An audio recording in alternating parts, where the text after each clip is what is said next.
Banjara tandoori egg salad, chicken salsa salad, chicken tikka kebab, ginger fish, veg spring rolls ఇలా అన్ని items try చేశాను. ఇవాళ నేను హైటెక్ సిటీలో ఉన్న సరాయ్ కిచెన్స్ లో బుఫే ట్రై చేద్దామని వచ్చా. బంజారా తందూరి ఎగ్ సలాడ్ ఒక రెగ్యులర్ సలాడ్ లా అనిపించింది.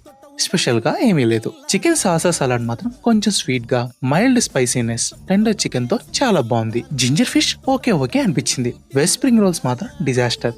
టేస్ట్, టెక్స్చర్ రెండు సరిగ్గా లేవు. వెల్కమ్ డ్రింక్స్ లో 2 డ్రింక్స్ సర్వ్ చేశారు, కానీ 2 కూడా చాలా దారుణంగా అనిపించాయి. టేస్ట్ ఆర్టిఫిషియల్ గా ఎక్కువ తీయగా ఉంది. హరబరా కెబాబ్ పాలకూర ఫ్లేవర్ తగులుతూ పైకి క్రిస్పీగా కానీ లోపల కొంచెం పేస్ట్ లా ఉంది. Paneer veg starter fresh paneer తో ట్యాంగీ అండ్ స్లైడ్ స్వీట్నెస్ తో చాలా బాగుంది. క్రిస్పీ కార్న్ డిసప్పాయింట్ చేసింది. క్రిస్పీగా కాదు, బాయిల్డ్ స్వీట్ కార్న్ తింటున్న ఫీలింగ్ ఇచ్చింది. ఇక మెయిన్ కోర్స్ లో దమ్కా సోయాబీన్ కాజు మసాలా బాగా నచ్చింది. పన్నీర్ టిక్కా మసాలా, లెసుని దాల్ తడక యావరేజ్ అనిపించాయి. షాదీవాలా బగారా రైస్ అయితే బాగుంది. కాజు మసాలాతో పేర్ చేసి తింటే ఇంకా బాగుంది. డిజర్ట్స్ లో మఫిన్, బేషన్ బర్ఫీ, రాజ్భోగ్ చాలా బేసిక్ గా అనిపించాయి. Per person 1299 rupees.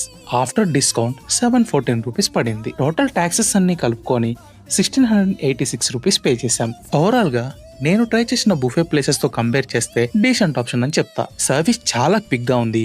ఆంబియన్స్ కాజీగా, parking facility and wheel chair accessibility కూడా ఉంది. కిచెన్ హైజీన్ చెక్ చేసుకోవడం మాత్రం మర్చిపోవద్దు. మరిన్ని హానెస్ట్ రివ్యూస్ కోసం సబ్స్క్రైబ్ అవ్వండి. నేను మీ బకాసురా.